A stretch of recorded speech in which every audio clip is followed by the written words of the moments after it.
एक बार एक इंसान अपनी ज़िंदगी से बहुत परेशान था।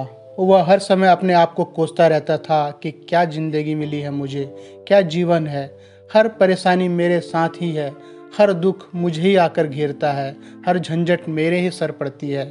एक दिन इसी तरह वह अपने आप को बैठा हुआ कोस रहा था कि क्या नसीब है मेरा, क्या किस्मत है मेरी, क्या ज़िंदगी है मेरी, कि तभी अचानक एक बाज अपने शिकार को पंजों में दबाए हुए एक पेड़ पर आकर बैठ जाता है और वहीं पर अपने उस शिकार को खाने लग जाता है। यह परेशान आदमी जब उस बाज को देखता है तो कहने लगता है कि वाह, क्या ज़िंदगी है इसकी, क्या जीवन जी रहा है मज़े का। न इसे खाने की चिंता, न पीने की, न पहनने की और ना ही परिवार की। शिकार करता है और मस्त खुली हवाओं में कभी इधर घूमता है, कभी उधर घूमता है। सारे दिन आसमान में उड़ता रहता है। असल ज़िंदगी तो यही है, जीवन तो यही जी रहा है। और फिर वह आसमान की तरफ देखकर ज़ोर ज़ोर से चिल्लाता है कि काश मैं भी एक बाज होता तो मुझे भी कोई दुख ना होता, मुझे भी कोई परेशानी ना होती। काश मैं भी एक बाज होता। जब वह 2-3 बार ज़ोर ज़ोर से चिल्लाता है कि काश मैं भी एक बाज होता तो मुझे भी कोई दुख ना होता, मुझे भी कोई परेशानी ना होती, तो अचानक आसमान से बिजली कड़कने लग जाती है और आसमान से आवाज़ आती है कि हे इंसान, क्या यह हमने सच सुना कि तू हमारी दी हुई ज़िंदगी से परेशान है और तू एक बाज बनना चाहता है। तो इस आकाशवाणी को सुनकर यह इंसान हैरान रह जाता है और आसमान की तरफ देखते हुए कहता है कि हाँ, मैं सच में अपनी इस ज़िंदगी से बहुत परेशान हूँ, क्योंकि हर परेशानी मेरे साथ ही है, हर दुख मुझे ही है, हर तकलीफ़ मेरे ही साथ है। आसमान से फिर आवाज़ आती है कि हे इंसान, एक बार फिर सोच ले, हमने तुझे बड़ी प्यारी ज़िंदगी दी है, लेकिन अगर फिर भी तू चाहता है कि हम तुझे बाज बना दें तो हम तुझे बाज बना देंगे, लेकिन एक शर्त है, अगर एक बार हमने तुझे बाज बना दिया तो फिर हम तुझे बाज से इंसान दोबारा नहीं बनाएंगे। तो यह आदमी तुरंत जवाब देता है कि मैंने अच्छी तरह से सोच लिया है कि मुझे बाज ही बनना है और एक बार बाज बनने के बाद मैं दोबारा कभी नहीं कहूँगा कि मुझे इंसान बनना है। तभी ऊपर से आवाज़ आती है कि जैसी तुम्हारी इच्छा, और वह इंसान से बाज बन जाता है। बाज बनते ही वह इंसान खुली हवाओं में उड़ने लगता है। कभी उड़ता हुआ इधर चला जाता है, कभी उड़ता हुआ उधर चले जाता है और सोचता है क्या मज़े की ज़िंदगी है। असल ज़िंदगी तो यही है, ना कोई चिंता, ना कोई परेशानी, ना कोई डर। सारा दिन ऊंचे आसमान में उड़ता रहता है।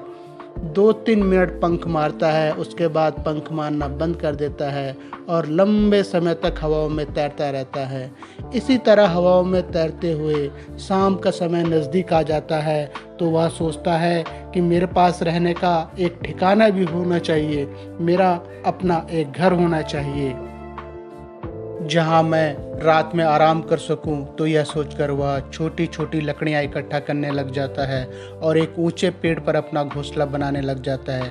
एक एक लकड़ियाँ इकट्ठा करके वह अपने लिए एक सुंदर सा घोंसला तैयार कर लेता है और रात में उसी में सो जाता है और सोचता है सुबह उठकर शिकार भी करूँगा और सुबह उठकर फिर से मौज मस्ती भी करूँगा, खुली हवाओं में उड़ूँगा।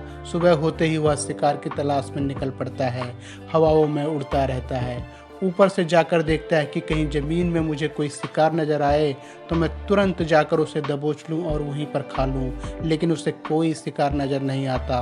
काफ़ी समय बीत जाता है, वह लगातार ऊंचाई से शिकार को ढूंढता रहता है, लेकिन उसे कोई शिकार नहीं मिलता। फिर पास के एक जंगल में वह जाता है। उस जंगल में जाने पर वह सोचता है कि शायद वहाँ कोई अच्छा सा शिकार मेरे हाथ आ जाए। यह जंगल के ऊपर उड़कर शिकार को ढूंढता रहता है, जंगल के अंदर जाकर भी शिकार को ढूंढता है, लेकिन इसे वहाँ भी कोई शिकार नहीं मिलता।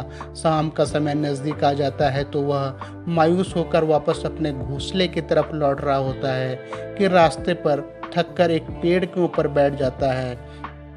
जब यह उस पेड़ के ऊपर बैठा होता है तो उसकी नज़र एक बीमार चिड़िया पर पड़ती है जो कि बुरी अवस्था में होती है।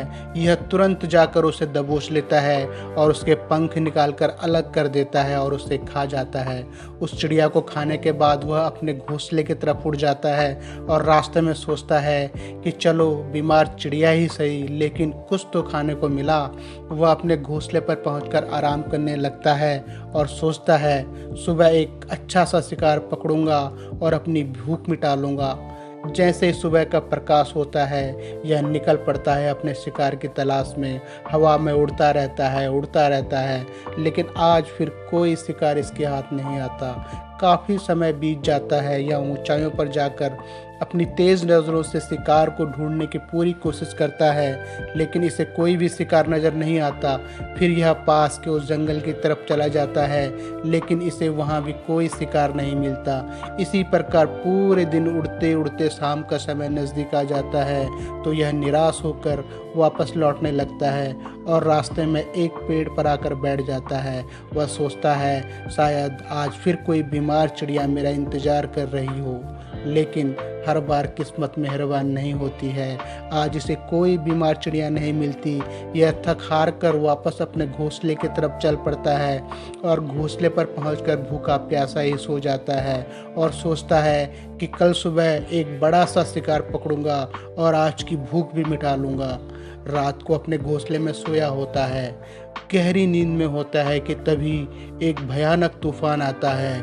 इस तूफान की हवा इतनी तेज होती है कि इसके घोंसले को उड़ाकर एक जगह से दूसरी जगह फेंक देती है और बाज को भी उड़ाकर दूसरी जगह फेंक देती है। और जहाँ यह गिरता है वहाँ नीचे एक नोकदार लकड़ी होती है जो इसके पंजे में गड़ जाती है और इसके पंजे को बुरी तरह घायल कर देती है। तूफान के रुकने के बाद बारिश शुरू हो जाती है। तेज बारिश होती रहती है। यह किसी तरह से पेड़ों के नीचे छुपकर बैठा रहता है और बड़ी मुश्किल से इसकी रात कटती है। जब सुबह होती है तो बारिश रुक जाती है। बारिश के रुकते ही चारों तरफ खुशियाँ छा जाती हैं, चारों तरफ हरियाली छा जाती है। नदियाँ और झरने तेजी से बहने लगते हैं। सब कुछ पहले जैसे हो जाता है, लेकिन यह बाज अब पहले के जैसा नहीं रहा। इसका पाँव बुरी तरह घायल हो चुका है। इसके पंजे में जो लकड़ी लगी थी उसकी वजह से इसका पंजा पूरी तरह जख्मी हो गया है। और मैं आपको बता दूं दोस्तों कि बाज का जो पंजा होता है वह उसके शिकार को पकड़ने के लिए सबसे ज़रूरी होता है, क्योंकि बाज अपने पंजों से ही अपने शिकार को पकड़ता है और दबोचता है और फिर अपनी चोंच के माध्यम से उसे नोच नोच कर खाता है। लेकिन अब इस बाज का पंजा पूरी तरह से घायल हो चुका था और वह पिछले 2 दिनों से भी भूखा था। यह शिकार की खोज में थोड़ा सा उड़ता कि शायद फिर कोई बीमार चिड़िया इसे मिल जाए, लेकिन कहाँ बार बार कोई बीमार चिड़िया मिलने वाली थी। वह कुछ देर तक उड़ता है, लेकिन फिर भूख और दर्द के मारे थक कर एक पेड़ पर आकर बैठ जाता है। वह पेड़ पर आकर बैठ तो जाता है, लेकिन उसे पता नहीं था कि यहाँ एक और मुसीबत उसका इंतज़ार कर रही है। और वह मुसीबत यह थी कि 8-10 कौवों का एक झुंड मिलकर इसे परेशान करने लग जाता है। इसके ऊपर आकर इसके घाव में चोंच मारने लग जाते हैं। उन्हें भी पता चल जाता है कि यह बाज घायल है और भूख की वजह से कमज़ोर भी है। यह बाज उनसे बचने के लिए थोड़ा सा उड़ता है और फिर जाकर बैठ जाता है। उनसे पीछा छुड़ाने का प्रयास करता है, लेकिन फिर इसके पीछे आ जाते हैं तो यह फिर उड़कर थोड़ी दूर चला जाता है, लेकिन वह इसका पीछा नहीं छोड़ते और बार बार इसके पास आकर इसे परेशान करते हैं। कौवे अक्सर बाज के साथ ऐसा करते हैं, लेकिन फिर बाज भी उनके साथ एक खेल खेलता है। जब कौवों का झुंड बाज को परेशान करता है और उनका पीछा नहीं छोड़ता है तो बाज हवा में सीधी उड़ान भरने लग जाता है। वह तेज़ी से ऊपर की ओर उड़ने लग जाता है। कौवे भी उसके पीछे उड़ते हैं, लेकिन कुछ देर तक उड़ने के बाद कौवे ऐसी ऊंचाई पर पहुंच जाते हैं जहां पर उन्हें ठीक से ऑक्सीजन मिलनी बंद हो जाती है। उनका दम घुटने लग जाता है, उनकी सांस रुकने लग जाती है, तो फिर वह वहाँ से ऊपर नहीं जा पाते। पर क्योंकि बाज तो बादलों से भी ऊपर उड़ सकता है, इसीलिए वह तो ऊपर चला जाता है, लेकिन कौवे वहाँ से ऊपर नहीं जा पाते और वो नीचे आने लगते हैं। तो वो इस तरीके से बाज उनसे अपना पीछा छुड़ा लेता है, लेकिन ऐसा करने के लिए, इतनी ऊंची उड़ान भरने के लिए बाज के पास उतनी ताकत नहीं थी, क्योंकि वह भूखा भी था और घायल भी था। तो यह उड़ता और थोड़ी सी दूर जाकर बैठ जाता और कौवे फिर आकर इसे परेशान करने लग जाते। इसी तरह भूख और घायल हालत में एक दिन गुजर जाता है, दूसरा दिन गुजर जाता है, तीसरा दिन गुजर जाता है, लेकिन इस बाज की हालत में कोई सुधार नहीं हो रहा था। वह बद से बदतर होती जा रही थी। चौथे दिन जब यह बिल्कुल ख़त्म होने पर आ जाता है, इसके अंदर बिल्कुल ताकत नहीं बचती और इसका शरीर इसका साथ छोड़ने लगता है, तो यह किसी तरीके से उड़कर पास ही इंसानों की एक हॉस्पिटल होती है उसकी छत पर आकर बैठ जाता है और वहाँ से आने जाने वाले मरीजों को देखता है और अपने आप से कहता है कि काश आज मैं एक इंसान होता तो ऐसे छोटे मोटे जख्मों का हॉस्पिटल से इलाज करवा लेता, या किसी को बता देता कि मैं भूखा हूँ, परेशान हूँ, मेरे साथ यह परेशानी है। लेकिन आज मैं एक ऐसा बेजुबान परिंदा हूँ जो किसी से कुछ नहीं कर सकता, किसी को अपना दुख नहीं बता सकता, किसी से कोई मदद नहीं मांग सकता। यही बात सोचकर वह उसी छत पे अपना दम तोड़ देता है। वह अपनी जान की कुर्बानी तो दे जाता है, लेकिन साथ ही साथ हमें यह सीख भी दे जाता है कि आपको जैसा बनाया गया है, आप जैसे भी हो उसी में खुश रहो, उसी में बेहतर करने की कोशिश करते रहो, ना कि इस बात से परेशान रहो कि काश मैं ऐसा होता, काश मैं वैसा होता, काश मैं यह बन जाऊं।